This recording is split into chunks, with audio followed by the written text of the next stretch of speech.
And and Pavani ఇది like యాక్చువల్గా పావని కథ ఏంటంటే చిన్న పిలుస్తే కదా మా అన్నయ్య కూతురు సేమ్ అలాగే ఉంటుంది. సో నేను ఈజీగా సెలెక్ట్ చేసుకోగలిగాను అందుకే నిన్ను.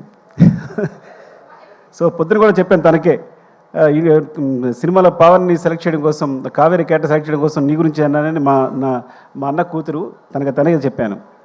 అండ్ గొప్ప విషయం ఏంటంటే తను జాకెట్ లాగినప్పుడు యాక్చువల్గా అది మీకు సినిమాలో అంత లేదు కానీ సెట్లో కొంచెం ఇబ్బందిగానే ఉంది.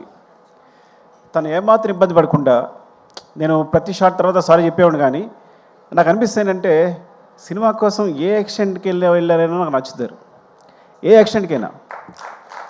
అంటే ఒకసారి ఆర్యాటూలో ఒక షాక్, ఆర్యాటూలో కాజల్ని అడిగాను నేను లిఫ్ట్లో ముద్దు పెట్టుకోవాలి ఓకేనంటే, సో తను హెస్టేట్ చేయకుండా ఒకసారి వెళ్ళి ఓకే సార్ సీన్కి హెల్ప్ అవుతుంది కదా అంది. అంటే సీన్ పాడవకూడదు నన్ను ఒకటి ఊహించుకున్న డైరెక్టర్ అనే ఉద్దేశంతో. సో తను ఏమాత్రం అబ్జెక్ట్ చేయకుండా పాపం అందరి ముందు అలాగే నిలబడింది చేస్తున్నప్పుడు. సో నీలాంటి క్యారెక్టర్ సినిమా కోసం ఏ ఎక్స్టెన్షన్కి వెళ్ళే వాళ్ళకి నాకు చాలా ఇష్టం. ఇట్స్ వెరీ గుడ్ యాక్చువల్లీ, నువ్వు పర్ఫెక్ట్ సరిపోయావు. అండ్ నీ వల్ల క్యారెక్టర్ చాలా ఎన్హాన్స్ అయింది, నీ ఫేస్లో ఉన్న ఇన్నోసెన్స్ ప్లస్ అదంతా కూడా హెల్ప్ అయింది. Thank you Kaveri.